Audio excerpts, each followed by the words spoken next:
Hey everybody, welcome to Always Bored, Never Boring. Recently on the channel, I've been doing a few videos on making terrain, either from kits or making things from scratch. And today I'm going to do something a little bit different. I'm going to show you something that somebody else has made. In fact, I'm going to show you something that has been kindly sent into the channel from one of my excellent subscribers. So this video today is brought to you by Anthony Waggett. Thank you very much to him for sending this in.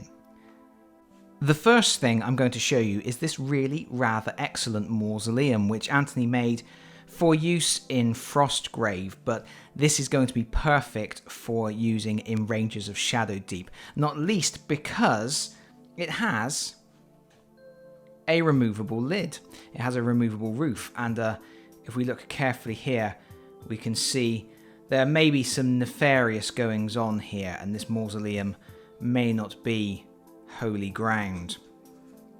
But yeah, this is a really rather nice mausoleum. There is a number of different methods and materials in the construction. If Anthony sees this video, maybe he would like to put something in the comments to explain in a little bit more detail how he went about making this. But from the looks of it, we have the tiles here look like they're just cut from plasticard. The main construction appears to be foam core. And if you don't know what foam core is, here's an example of foam core in its natural state. It's a piece of compressed foam. We've got the plasticard stuff on either side of it. This is really useful crafting material. I quite often use foam core for making inserts for board games that don't have inserts. But you can use it for making walls, making houses, and all that sort of stuff as well. We've also got what appears to be some 3D printed elements here. On the front, we've got some statues, and if I'm not mistaken, we have the telltale signs of 3D printing there. But they look rather excellent as worn and weathered statues outside of the mausoleum. And the doors also look fantastic. Again, I think that's probably plasticard with little plastic gem beads for the door handles. And this is going to be perfect for 28-32mm games. In fact, I have here my recently painted Dragonborn from my previous video. Here he is, and you can see that he will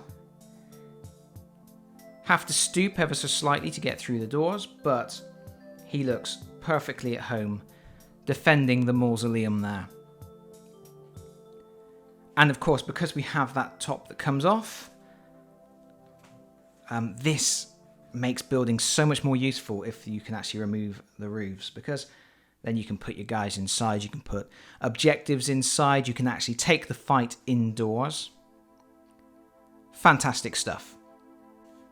Anthony has also very kindly sent in these excellent treasure tokens, and this is something that I will definitely be using in Rangers of Shadow Deep. Rangers of Shadow Deep often has objective markers on the board, and they can be anything. They can be gems, little glass beads, or handmade objective markers, whatever you need really, just to mark where items of interest are, because in Rangers of Shadow Deep, once you discover an objective, you roll on a table and it will tell you what you've actually found. So what you actually put on the board doesn't really matter. You just need to know that what I've put here is an objective. So we have some interesting stuff here. We've got some books. These are on little 28mm rounds. And these look like they have been just cut from foam core.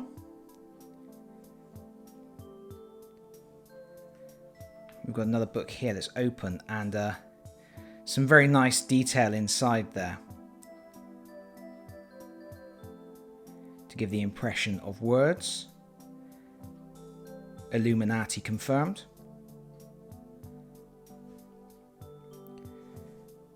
This one's very interesting. As I understand it, this is made, these are little glass bottles, and they are made from dropping hot glue in water. And obviously it sets in interesting little droplet shapes, and then they're just painted. A very interesting technique. I have not attempted that myself, but I may give it a go at some point. See what kind of weird and interesting objects I can make. And then we have a stone with a oil lamp on top of it, and again I think this was made in the same way with the hot glue in water. Excellent stuff. I was actually in the process of making treasure markers, or sourcing them from other things I had previously made myself. I'd half-inched some backpacks from the Hobbit starter set from Games Workshop, mounted those up on a base, and that was going to be one of my treasure markers as well.